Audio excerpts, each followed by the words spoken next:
Ассаламу алейкум, урматтуу көрөрмандар. Сиздер менен кайрадан Көк Бөрү каналы. Кыргызстандагы топ спорт маалымат булага жыл сайын мыкты спортчуларды аныктап келет. Бул иреттагы топ спорт уюму Sports Awards 2023 аземин уюштуруп, мыкты улакчы номинациясына 3 талапкерди койду. Алар ынтымактын оюнчусу Өмүрбек Эсен уулу, достуктун оюнчусу Манас Ниязов жана Сарыөзөндүн улакчысы Рустам Тыналиев. Алдыда бул сыйлыкка ким татыктуу деген суроого жооп издеп көрөбүз. Ошондой эле жеңүүчү кандай жол менен аныкталат, аны дагы айта кетебиз. Жалпы элдик добуш берүүнүн жана эксперттик комиссиянын баалоосунун негизинде жеңүүчү аныкталат. Жалпы элдик добуш берүү 7 декабрда старт алып, 2023 жылдын 20 декабрына чейин уланат.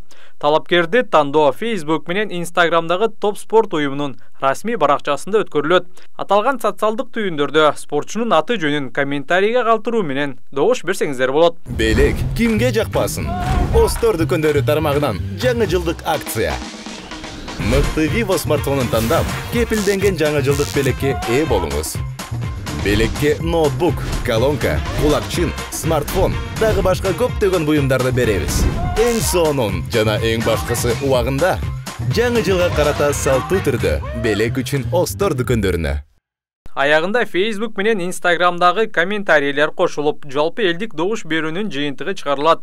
Мындан тышкары ар бир номинация боюнча өзүнчө 5 кишиден турган эксперттик комиссия чогулуп, алардын ар бири талапкерлерге упай беришет. Эксперттик комиссиянын упайлары кошулуп, жеңүүчү аныкталат. Сыйлык тапшыруу аземи 25 декабрда өтөт. Быйыл бул сыйлыкка ким татыктуу? Ар бириңиздер өзүңүздөр чечесиздер. Биз спортчулардын ийгиликтерин гана айтып кетели. 2023 жылдын 1 турнири Бишкекте Ноорус майрамына карата өтүп, анда ынтымак командасы чемпион болгон. Жарым финалда ынтымак 5-1 эсебинде достукту утса, финалда Сарыөзөндү 5-0 айырмасында артта калтырган. Өмүрбек Эсен уулу достуктун тайгазанында 1 улак, Сарыөзөндүкүнө болсо 2 салым салган. Финалда Өмүрбек ошондой эле Нуржанга 3 ирет голдук пасты чыгарып берген. Мындан тышкары бул турнирде Өмүрбек Ноорус Раатбек уулунун жаракатынан улам жекеме-жекеде өзү оюн көрсөтүп, универсал экенин далилдеген. Мелдештин жыйынтыгы менен Өмүрбек мыкты улакчы намын адилеттүү түрдө уткан. Экинчи чоң турнир Жалал-Абадта өтүп, анда достук чемпион болгон. Жарым финалда достук ынтымактан реванш алып, 4-1 эсебинде жеңишке жетсе, финалда Сарыөзөндү 9-3 айырмасында жеңген. Манас Ниязов жарым финалда 2 улак салса, финалда 3 салымдын ээси болгон. Ал эми Рустам ал финалда 1 салым салган. Андан кийин августтун ортосунда Ысык көлдө эл аралык мелдеш болуп, анын жыйынтыгында ынтымак чемпион болгон. Турнирдин жүрүшүндө ынтымак менен достук кезгелип, анда ынтымак 2-0 айырмасында уткан. 2 улакты тең Өмүрбек салган.